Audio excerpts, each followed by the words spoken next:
Video নিয়ে ওরা নিজেরাই কিন্তু এই জায়গায় মারামারি করেছে। একজন বোরকা খুলে দিচ্ছে আর একজন কয়েল ধরায় নিয়ে আসছে। আমার বউ আমি নিয়ে যাইতাছি, আপনি কিসের প্রমাণের কথা বলতেছেন? এ কথা আমি আগে ভিডিও নেব, ও কথা আমি আগে ভিডিও নেব। আসলে আমি প্রথম থেকে আমি ভালো ছিলাম, আমরা ভালো আছি।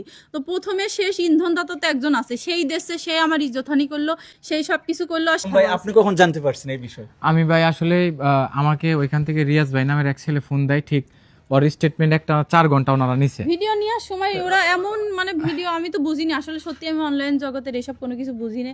তো ওরা ভিডিও নিয়ে ওরা নিজেরাই কিন্তু এই জায়গায় মারামারি করেছে। এ কথা আমি আগে ভিডিও নেব, ও কথা আমি আগে ভিডিও নেব। ওরা নিজেরাও এখানে মারামারি করেছে। ওই যে কি কোন একটা ভাই আছে খাটো আর একজন লম্বা, ওনাদের নাম আমি জানি না। ওনারা নিজেরাই মারামারি করেছে আমার নিয়ে। একজন এই বাগানে নিয়ে যে দাঁড়ান করাচ্ছে, একজন ওই বাগানে আরেকজন কয়েল ধরায় নিয়ে আসছে। একজন বোরকা খুলে দিচ্ছে আর একজন কয়েল ধরায় নিয়ে আসছে কামড়াবেনে। তো আমি সত্যি মন থেকে কোনো কিছুই বলিনি। আমার শাশুড়ি অনেক ভালো। ভাই এই বিষয়ে আপনি কি বলবেন? ভাই আমি একটা কথা বলতে চাই যে আপনারা যে একটাবার আমার ফোন দিতে পারতো। শপথরবের ভাই আমি জানি না যে ও ওইখানে গেছে, ওরা ওইখানে নিয়ে গেছে, এভাবে সাক্ষাৎকার নিচ্ছে। নেওয়া যখন শেষ তখন আমাকে ফোন করলো যে ভাবি তো এইভাবে এখানে এই ঘটনা ভাই ভিডিও নিচ্ছে। আমি কইছি ভাই কতক্ষণ? কয়েক বিকাল থেকে। পরে আমি কইছি ভাই আপনার পায়ে ধরে আর একটা আলম ভাই যেহেতু আপনার এখন আবার এসে নিতে চাচ্ছে, আমরা যা শিখাই দিই আপনি তা ওনার সামনে আমরা ভিডিও নেব, আপনি সেম কথাই বলবেন। আপনি কিন্তু তার দেখে অন্য কথা বলবেন না, সেই কথা বলছে। মানে ওনারা ভিডিও নেওয়ার আমি ওনাদের বলছি যে ভাই আমি জরে নিয়ে যাবো, আপনারা ভিডিও করেন না। আপনি যে নিয়ে যাইতেছেন তার প্রমাণ একটা রেখে দেয়। আমি কইছি আমার বউ আমি নিয়ে যাইতাছি, আপনি কিসের প্রমাণের কথা বলতেছেন? ওনারা নিতে দিব না, মানে ওনারে নিয়ে আরো ভিডিও বানাইবো, এমনকি ওরে বাসায় নিয়ে রাখবো। আলম হাসানের বাসায় যাওয়া লাগবে না, দেখা করাবো, মানে নেক্সট দিন আরো ভিডিও বানাইবো। তো সেকেন্ড হচ্ছে কি আমি আপনাকে বলি, তো ও যে ভিডিও দিচ্ছে ভাই আমি জানি না। যখন ওই ছেলেটা আমাকে ফোন দিল আমি ভাই সাথে সাথে বলছি যে ভাই আপনি ওরে আর কথা বলতে দিয়েন না, ও কিভাবে কি হইলো আমি কিছু জানি না, ওর তো বাসায় থাকার কথা, আমি এটা বলতে পারবো না। পরবর্তীতে ভাই যখন কি বলে ওইখানে আসছি, আসার পরে ও এখান থেকে তো যাবে না। আমি বলছি ভাই ওরা একটু আসেন, দিয়াবাড়ি যে ব্রিজটা এখানে আসেন, ওইখানে যাবো না, গেলে আপনারা ভিডিও বানাইবেন। সো ভাই আমি এগুলোর মধ্যে যাইতে চাই না ভাই, প্লিজ আমার সংসারটা নষ্ট করেন না। পরে কই তো যেতে চাই না। 3 বার আমি ফোন দিছি, তখন আমি এলিভেটরের উপরে।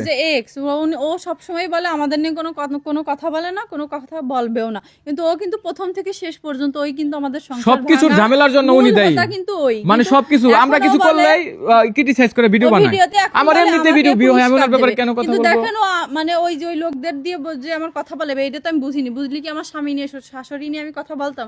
আমি তো রানিং ওয়াইফ ছিলাম, এখনো আছি। তো কোনো মানে একটা পাগলও তো নিজের ভালো বোঝে। তো ওরা শিখাইছে, ওরা প্রথম থেকে ওর সাথে কথা বলতো, ওর এক্সের সাথে। এর কাছ থেকে ভিডিও নিয়ে যে ওখানে ভিডিও নিতে, সেই জায়গা থেকে ওদের একটা ভালো একটা আন্ডারস্ট্যান্ডিং হয়ে গেছে, মানে সাংবাদিকের সাথে। তো এটা তো আর আমার জানা ছিল না যে আমি আসলে গেলে ওরাও এর সাথে জড়িত সংসার ভাঙার এখন ওদের কথাই হোক, আপনার আবেগ থেকে হোক, এই যে আপনার হাজবেন্ডকে যে আপনি দশের কাছে খারাপ বানালেন, তাদের উদ্দেশ্যে কি বলবেন আপনি? খারাপ বানাইছে আমার স্বামী তো খারাপ না। আমার এখন সাংবাদিকরা যা শিখাই দিয়েছে, আর আমার শাশুড়ি নিয়ে যা কথা বলেছে, ওর যে এক্স ছিল সে বিয়ের আগে যে কথাগুলো বলছিল, সেই কথাগুলো ওরা যখন বলছে আপনার তার রেখে দেবে না, আপনি ওর যে এক্স সে যে কথাগুলো বলেছে ওইগুলো আপনি বলেন, তাহলে আপনার ভালো হবে, সেইভাবে আমি কথা বলি। আলম ভাই এত কিছুর পরও কি আপনি ভাবিরে নিয়ে আর ভিডিও করবেন? ভাই আমি ভিডিও করবো না কেন? আমি তো আসলে আমি প্রথম থেকে আমি ভালো ছিলাম, আমরা ভালো আছি। তো প্রথমে শেষ ইন্ধনদাতা তো একজন আছে, সেই দেশে সে আমার ইজ্জতহানি করলো, সেই সব কিছু করলো। আর সে বারবার বলে আমাদের নিয়ে কোনো কথা বলবে না, কিন্তু তারপরেও সে কথা বলে যায়। তার জন্য আমাদের সংসারে এই পর্যন্ত ঝামেলা। তো এখন ঝামেলা কিছু মানে 2-1 দিন আগে হয়তো শুনেছে যে আমাদের ঝামেলা হয়েছে। সে অনেক খুশি, সে অনেক ভালো। তো সংসার ভেঙে কখনো খুশি হয়ে লাভ আছে?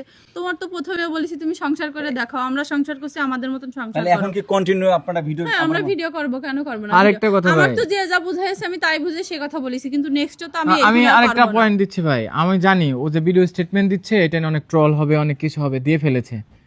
আমি ওরে সেভ রাখার জন্য, ওরে সবার কাছে ভালো রাখার জন্য আমার ফেসবুক আইডি, ইউটিউব, টিকটক যত ভিডিও ছিল আপনারা খুঁজে দেখেন, কোনো ভিডিও কিচ্ছু ছিল না, সব ডিলিট করে দিছি ভাই, আমাদের বিয়ের ভিডিও থেকে শুরু করে সবগুলাই। তাও আমি চাইছি যে ওরে যেন কেউ একটা মানে হানিকর কথা না বলতে পারে। গুরুজনের কাছে মানে মাপ চাইলে তো আসলে কখনো মানুষ ছোট হয় না। আমি তো অন্যায় করেছি, আমি তাদের হাত পা জড়ায় ধরে মাপ চাইছি, আমি আবারও চাবো। আমার হাজবেন্ডের কাছেও আমি মাপ চাচ্ছি, দেশবাসীর কাছেও আমি মাপ চাচ্ছি। আমি খারাপ ভাষায় কথা বলছিলাম অনেক, তো এই জন্য আসলে আমি মাপ চাচ্ছি, তারা যেন আমার মাফ করে দেয়। আর আমি সংসার করছি, আমাদেরকে সংসার করতে দেন, আপনারা সবাই দোয়া করেন।